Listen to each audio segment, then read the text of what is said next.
experience, with your husband's chronic illness.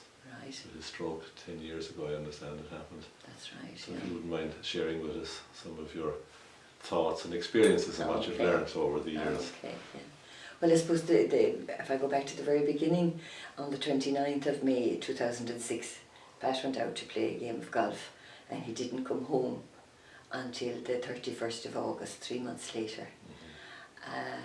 I would say, yes, I was contacted to say he had been brought to the hospital, and I travelled up then.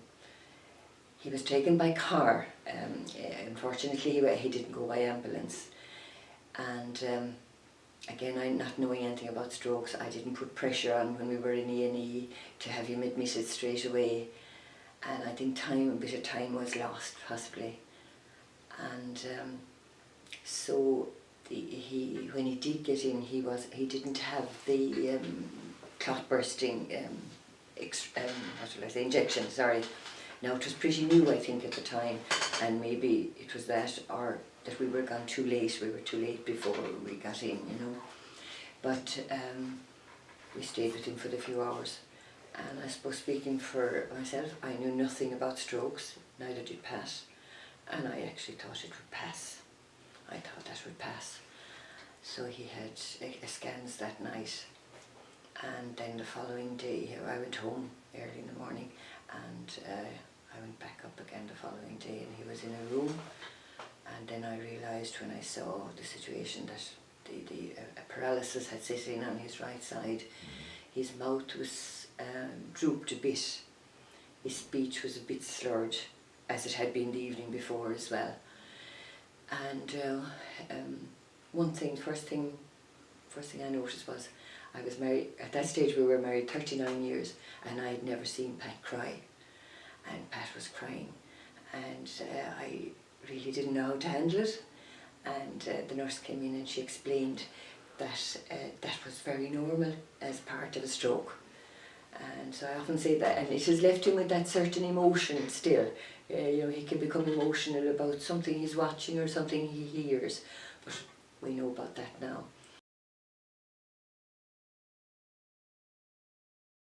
I was so lost, I suppose, but they were great to explain to me that the geriatrician came to, Michael O'Connor came, and he was wonderful as well as the nurses. He was really to explain everything to me. And I noticed he used to take Pat's hand and he'd say, a grip, do my grip, and there was a little bit of a grip, and they were at all times very helpful. I was dreading coming home. I was dreading the coming home. Would I be able to cope? And because it was all so new to me. But again, Mr. O'Connor was very anxious that he would come home and get settled in as soon as we could. Sure. So we adapted the house. No, we didn't have to adapt the house. Sorry, we adapted the bathroom. He was on a wheelchair at that stage, and I didn't realise that there was nothing wrong with his hand. It was the muscle mass back here was the problem, and it took me a while to realise that.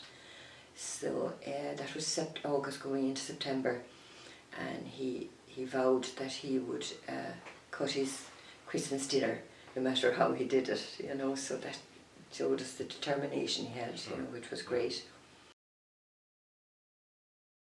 With regard to myself, it was a huge change. Your life never is the same again after a stroke. Your life as we knew it as a married couple is never the same. So there are a lot of changes and adaptations to be made, But we worked through it. I suppose I feel 10 years on, I might move to this for a moment, I feel 10 years on, people will still ask for the patient, and the carers can be forgotten. Yeah. Tell me a little bit more about that, because you brought this up with me before. I did years ago at a social function. That's right, yeah. And I was quite taken aback with that. Yeah, and I felt awful after saying it, you know. Oh, well, Yeah, I do think the carer can be forgotten, because of course their life has changed too. They have to think.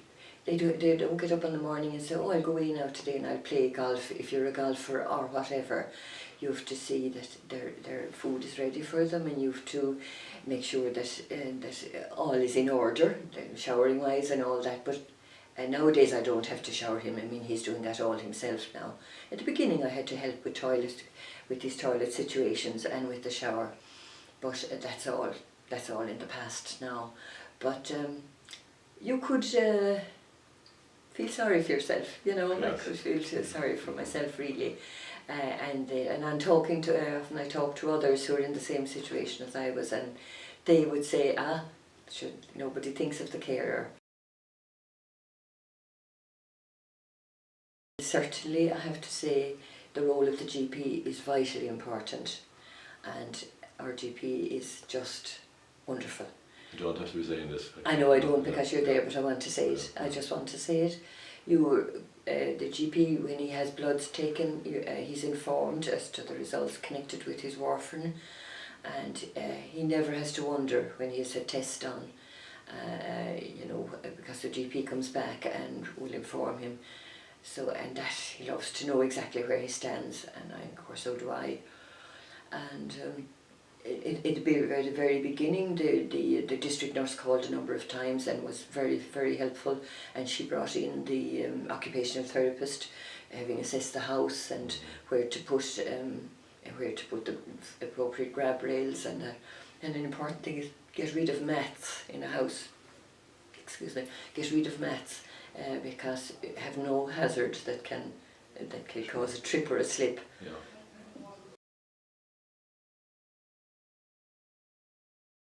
Has it affected your social life?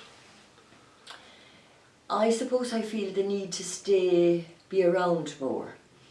I don't like to leave him too long on his own. Deep down I would have an anxiety that what if he tripped?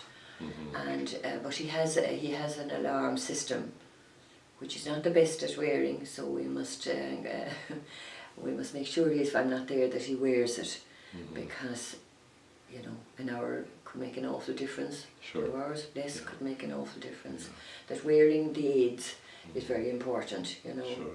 And simple thing now, like the person's bed. The beds nowadays are inclined to be quite high, but it so happened that the bed. We sleep in separate rooms for each comfort, but his bed is such that he can sit on it and put on his shoes and socks and dress himself. And whereas when we stay with somebody, maybe that the bed is higher, that's an awful drawback. Unless there's a seat, unless there's a chair with arms, preferably, a chair with arms,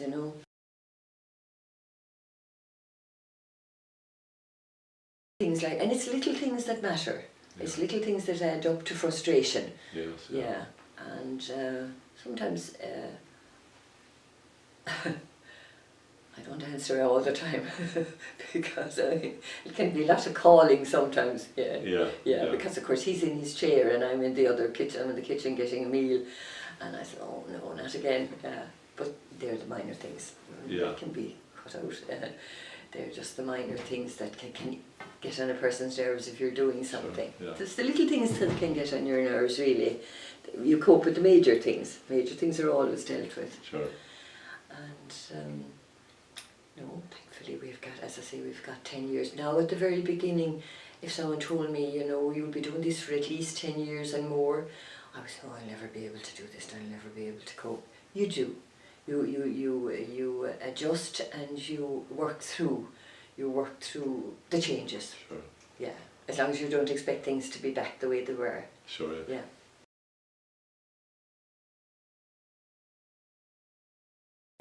We're inclined to concentrate on the patient. Yes. But both of you are the patient. Yeah, well, that's true. That's true. Yeah, we're both in it together. Exactly. We're both in it together. So I mean, I would try to make it as easy as possible for him, and also for the children. I don't complain. I try not. I don't think I complain, but they're too far away to be listening to any little any little stories like that, you know. So if I can cope at all, I will. While I can cope, I certainly will, you know.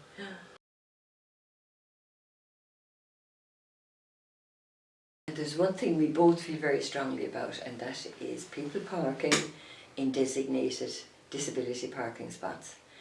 Because it's very frustrating. The normal car park space, a person like that has to be able to open the door fully to get out.